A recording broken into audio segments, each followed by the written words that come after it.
pwede pong matupad yung pangarap nyo po dito sa negosyong ito.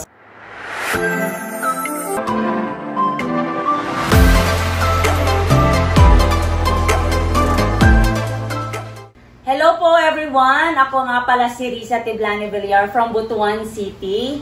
At nakilala ko po itong napakagandang opportunity ang negosyong ito way back 2015 nung ako pa ay OFW sa Taiwan. At talagang sinubukan ko po itong gawin kasi gustong-gusto ko na po makasama yung pamilya ko. At napaka-bless ko po kasi hindi lang po siya basta negosyo lang.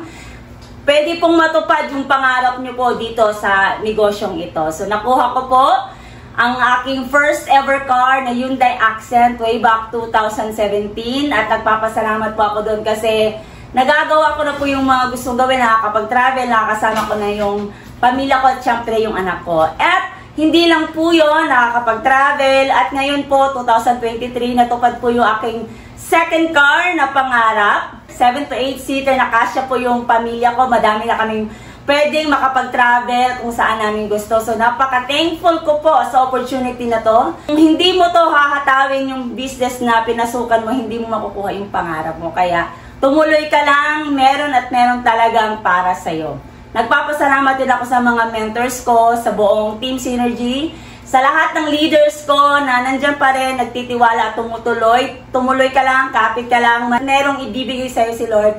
Kailangan mo lang maniwala. Okay? Sa lahat ng hindi pa din members sa Unified Products and Services, kung nakikita mo itong video na to, this is your time para makapag-start ng negosyo at pwedeng matupad yung pangarap mo. Thank you, Lord. God bless.